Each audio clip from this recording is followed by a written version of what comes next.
Hi, welcome to the Omniyoji card game Mono Violet Rock deck. This is kind of like a power creep deck that uses some late game sustain, and it really starts to punish your opponent. Now, Mistune is going to use these urgent quests that pop up with certain conditions. Every time you complete one, it becomes fast and it pumps him for 1-1. So he starts to just creep up. His first card is going to let you immediately complete one of those quests and draw a card. So it's a really great first turn one orb combo, or if you're going second, you can kind of be even more aggressive than you usually would be. His form is going to stop him from dying immediately. He will be revived the first time he dies. It's very strong. Now, his second level form is going to let your opponent help you complete quests, removing some of the heavy lifting in that early game. And in combination with the dual broom style, you're going to get a free 5 damage. Even if it kills the Shinigami, it's going to do the remaining damage to your opponent. Very nice. Now, after you've completed 5 quests, you can use this card to pump for 5. If not, it will still pump for 2, but the 5/5 is what you're going for. And then his evolve is going to make those quests cost no orbs like normal, but it's going to give you a clue that then does a really good effect depending on the amount of quests you've completed.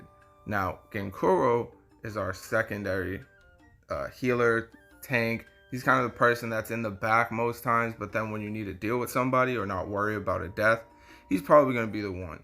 His Foxclaw is going to give you a 4 damage in first turn, or just heal him before he goes in. And then we have a 1 fast heal or buff to a gate. Normally, we're just going to use it for the heal because it's just a really nice touch up. Now, his evolve is kind of okay. It gives everybody a buff, so that's great. But that's really all that it does. So we try to use it when we're just trying to get the extra ramp.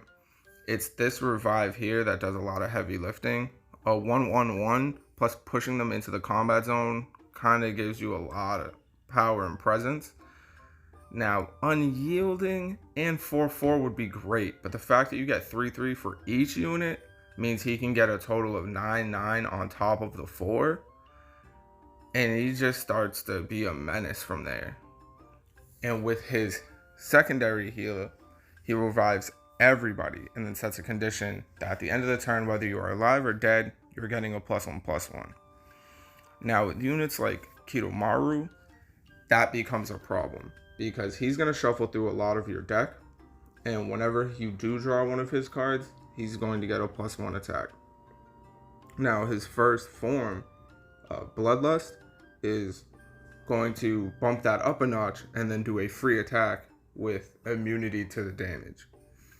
And it's really nice early, but if you don't draw it, it can become kind of a dead draw. Now, punishing hands is going to be pretty simple. You just have a fast attack, +1/+1. Not too crazy, but it is still nice to have a +1/+1 for 1 orb. It's even better to have it for free. Now, Cynosure is kind of the star that I'm still working with. Every time it's removed or if he's defeated, it just goes back into your deck and gets +2/+1 each time. And that's going to start to ramp into something that's very dangerous to draw. And since you are kind of filtering through a lot of cards, you'll see it at least twice in a game. Now, his evolve just gives him the 1 health instead of just attack, which is pretty good, but it's a Soul Massacre, Hunt, and then Fatal if you draw it. Incredibly strong. Incredibly strong. Now, Sherlock is our kill card. If your opponent is low, or even if they're in some of the range of like 20, you can probably use this card to win. Because he will creep himself, and Genkuro will power creep him. So will our healer. So this has a really high possibility to win. And when used in tandem with Shattered Moon, you can kind of secure the fact that you are going to win if you already had that card in your hand. If not, it's still just a great form. He will revive himself regardless, and then you can put this form back on him if you draw one of his own cards. Now, the healer here is a kind of mid-game healer. Early game, you're not going to do too much. You're just trying to put invocations into the deck. And then when you draw, you'll heal for your unit that's drawn and also for yourself. And using this Scarlet Moon, you'll get to add a couple more before you take damage, and that goes away. And then using this card, you'll get to put some extra in your deck and then draw a card that has one. So that's kind of a free heal for yourself and a free heal for the unit. But when you use in tandem with Encounter, you are going to start reviving any unit. Like whatever unit you want. You're going to divine one at the start of your turn, so you're guaranteed to at least know what you're drawing, or throw away something that you don't think is useful. Now, Flower Under the Moon, we only use one of. It's a really nice tool to kind of get over big bodies, or to use the secondary so that you can use all of your orbs and still attack. And not only just attack, but attack whoever you want. It gets rid of a lot of back row, but we don't want to draw it too often because you're not going to get that proc. Now, Be Together is a great card. Fast, you draw 3 after putting the invocation on 3 cards in your hand and putting them into the library. Now, you're not guaranteed to draw cards with the invocation, and you could also take that quest away. So you have to be careful. Wait till you have a good amount of cards in your hand. And then her Evolve is just going to kind of help that pump up, and every time you draw one of the invocations, you're going to put a bunch back into the deck. So that's the deck. We're going to jump into a game right now to show you how that looks like in practice. So, going against countdown decks, the hardest part is making sure you know who to get rid of. When people invest in forms on countdown decks, it normally means that that's who they're trying to focus on. You look at the timers and you have to go, okay, that guy got maybe 2 or 1. He's probably going to push something. As you see here, I opened, got to complete a quest, and just ended my turn. Very lucky that I opened with it, but also it's really nice to start with Invobisu right there, because I already started the invocation ramp as well.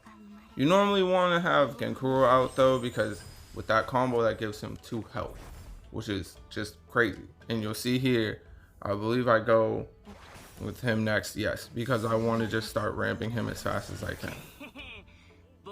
And this is exactly what I was telling you. You get to use Foxclaw, you're going to get rid of a unit. You can either use himself, because he's not super important until he gets to 2 or 3.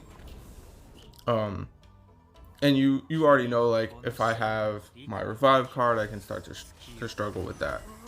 Now this is where it gets tricky, because we have a form out already, and with Maestro, his forms are evolve cards, so no matter what you do, it's always going to be the last card he plays. That's just his ability for the game.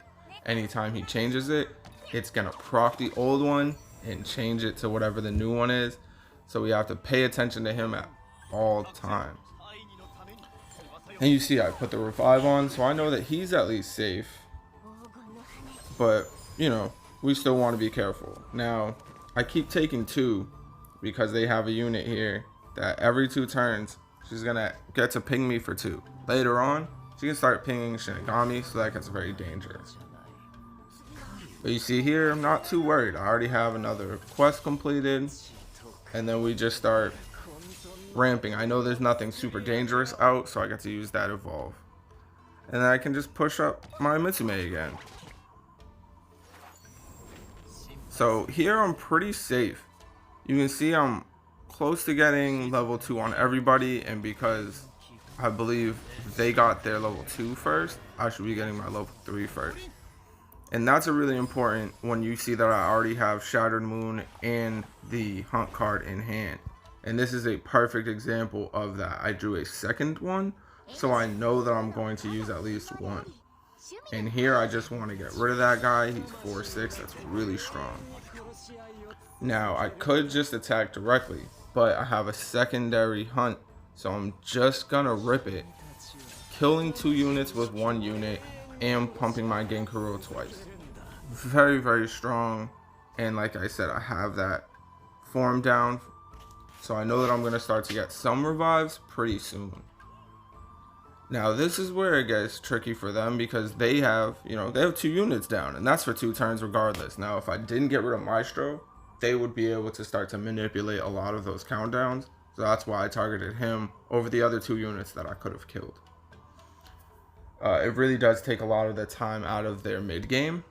It makes it difficult for them to start to like apply pressure the way that they want to with those forms or different cards to manipulate their countdowns.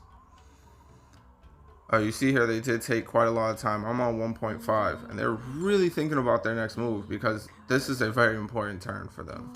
The flow of this game is one in where if you have a lot of downed units and no way to really get them back, it can become very stressful to come back. And what do you know it? I draw a revive, immediately put it onto him, push him up in the front, and I think I just attack here because I have such a big body. Oh no, see? I don't even attack. I just put on a form. I want to make sure that they get healthy again, and I want to be able to push my play for the rest of this game. Now that's a 5/8 with one shield. That's incredibly strong, and I don't think they have anything that can get over it this turn. That's probably why I did this. See? They just have to do a simple attack in hope that I don't have some kind of weird trick to go off of. And there we go.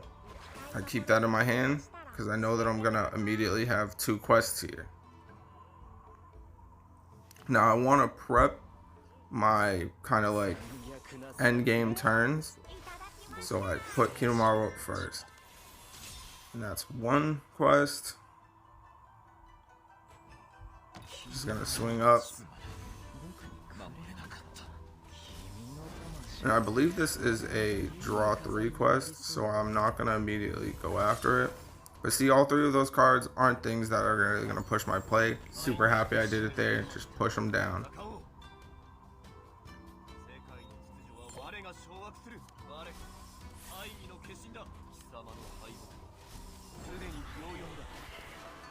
Oh, see here, they want to get really aggressive and start to push his evolve so that they can try to push me out. But like I said, they have 23 right now. We might be able to kill with this draw of the Sherlock. It's possible. So of course the first thing we're going to do is just go for it. Why not? So we don't draw our own card. That's fine. We still have enough to kill. Please like and subscribe if you like this deck review. I'm going to try to do some more videos with this game because I think it's a really interesting and fun card game.